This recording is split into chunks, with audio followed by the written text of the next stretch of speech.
I thank the chairman of the Korean International Trade Association, or KITA, for his warm welcome.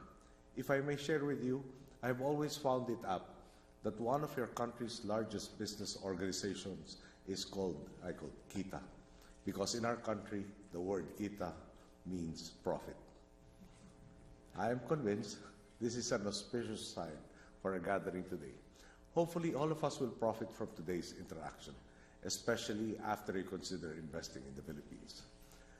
The promise of the Philippines as an investment destination goes far beyond linguistic coincidence. Since my administration took office in July of 2010, my country has seen a large-scale turnaround in its fortunes, from being called the sick man of Asia to being referred to as the new Asian tiger or as Asia's bright spot. This drastic transformation is anchored on a simple idea, the same idea that our people voted for in the 2010 national elections. If we eliminate corruption, we can end poverty. The causality between good governance and good economics is precisely what we have taken to heart and practiced these past 3 years. Perhaps it would be best to relate an example that illustrates the extent of my country's transformation. In the Philippines, we have what is called the National Food Authority, or NFA, which is supposed to stabilize the supply and price of rice. My predecessor came in with the NFA at a debt of around 12 billion pesos, which going by today's exchange rate would be around $280 million. By the time she handed government over to me, 9.5 years later, this debt had grown to 177 billion pesos today, or a staggering $4.1.2 billion. How did this happen? My predecessor had us believe that the country needed to import 1.3 million metric tons of rice every year. In 2010 alone, to address this, they allowed the importation of 2.5 million metric tons and actually imported 2 million metric tons of rice, grossly in excess of what was needed, overpriced, and finally with many sacks of rice ending up rotting unconsumed in warehouses. Imagine, a lot of our ASEAN neighbors send and continue to send their students to our universities and research institutes to learn about the best practices in agriculture. They then grew their own country's agricultural sectors, so much so that up to a few years ago, we wound up importing our rice or our rice needs from them. We have since refocused our energies into improving our agricultural sector. 3 years into our term, we are almost 100% rice self-sufficient. Our farmers now grow enough rice to feed the nation. This, after productivity was incentivized, infrastructure was built, and funds were channeled into endeavors that actually had positive impact, instead of merely benefiting those who had the connections to secure importation contracts. This is just one example of the change we have established in the Philippines. On top of our ever-intensifying battle to clean up the system and hold erring public officials to account, we continue to do the day-to-day work of making government work for everyone. Successful businesses are adept at managing commercial risk. Corruption, however, is an unforeseeable and therefore unmanageable variable. Thus, to consistently grow an economy and for it to reach its fullest potential, the uncertainties that become avenues for corruption must be eliminated. We see reducing red tape and fixing a cumbersome bureaucracy as the embodiment of this belief. In the past, businesses seeking to set up shop in my country would have to go to so many offices, file endless forms that they would then follow up with countless bureaucrats, exposing them to greater risk from unscrupulous individuals.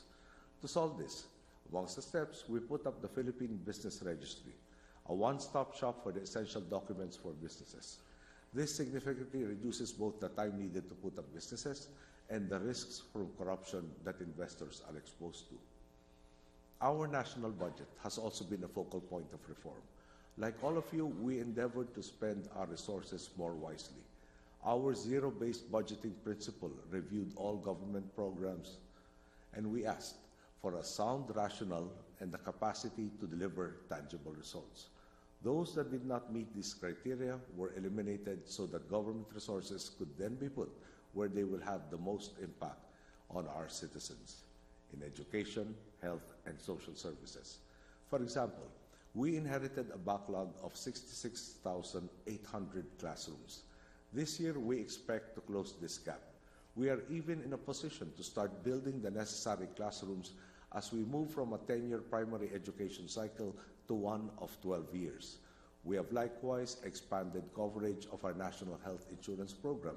We came in with around 66% of our population enrolled. The number now hovers around 84%, with most of those left being members of the informal sector or those living in geographically isolated areas. One of our flagship programs, called the Conditional Cash Transfer Program, provides cash incentives to poor families as long as certain conditions are met. The primary condition being to keep their children in school. From 800,000 families when we stepped in, now almost 4 million families are being given the opportunity to improve their lives because of this program. All these we did without raising taxes. The whole spectrum of our governance efforts, be it investing in human capital, reforming the system, or going after crooks, seeks to empower our citizens so that growth is not limited to a privileged few, but is instead as inclusive as possible, where everybody will be given the opportunity to improve their lot in life. Our goal, to make every citizen active, productive contributors to the economy who can fulfill their duties to nation building, even as they pursue their individual dreams of a dignified life. The international community has taken note of our transformation. The World Economic Forum, for example, has bumped our country up 26 places in its yearly competitiveness rankings over the course of 3 years, from 85th to 59th. The 3 most renowned credit ratings agencies in the world have granted us investment-grade status. Within our administration, the country has jumped a total of 29 notches in the Transparency International Corruption Index, from 134th in 2010 to 105 in 2012. In the 10 years before we took office, the average GDP growth of the country was 4.7%. Since we took over, growth has averaged 6.3% yearly and over 7% in these last 4 quarters. This despite the pervading uncertainty in the global economy. We know that this is not a fluke. We are, in fact, looking forward to sustaining the Philippines' economic momentum, and the research supports our optimism. In 2015, the Philippines will enter a demographic sweet spot, with the bulk of our people hitting working age, a professional, loyal, English-speaking workforce that can surely contribute to the growth of investors. This situation, one that is conducive to business, will remain for the next 40 years. By 2019, we will enter another sweet spot. GDP per capita will hit around $6,000. This middle-income sweet spot means a more empowered consumer base, as proven by other countries, that hit an inflection point in the buying power of their citizens. Studies foresee that in the next 15 years or so, 4 out of 5 Filipinos can hit middle-class status if we continue on our current trajectory. There is a rising tide in the Philippines, fueled by a growing segment of the population that has the skills to drive businesses and the spending power to spur profits. Today, we invite you to ride this wave, to invest in the Philippines and become part of our country's continued success. Many Koreans know just how blessed the Philippines is, with both natural gifts and a people who are friendly, loyal, and are a delight to work with. Those of you who have not been to the country can ask the more than 1 million Korean tourists who visited the Philippines in 2012, or those who have chosen to stay in the Philippines and build their lives there. Many of them can attest that truly it's more fun in the Philippines. You can also ask the companies who have seen the boom in tourism in the country and have chosen to capitalize on it. Companies such as Hanjin Heavy Industries and Construction Corporation and the Sky KR Consortium, who helped build the Laguindingan Airport, or POSCO Engineering and the Korean Transport Institute, who did the same for our Diosdado Macapagal International Airport. Of course, Korean companies have taken advantage of opportunities in several other sectors. Hanjin, again, for example, built one of the world's largest shipyards in our shores. They can tell you how industrious, talented, and creative the Filipino workforce is. Workers who are one of the major reasons why the Philippines has become the largest the fifth largest shipbuilding country in the world.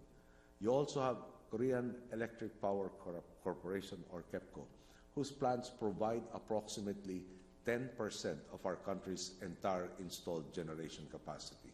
Apart from power, shipbuilding, and tourism, there are several sectors ripe for your investments, most prominently in automotive parts manufacturing, infrastructure, electronics, food, agriculture, and the IT BPM sectors. These companies have found success in the Philippines and can truly say that it's not just more fun in the Philippines, it is also more profitable. We thank them for their trust and confidence in our country and in our people, and we invite all of you to follow in their footsteps.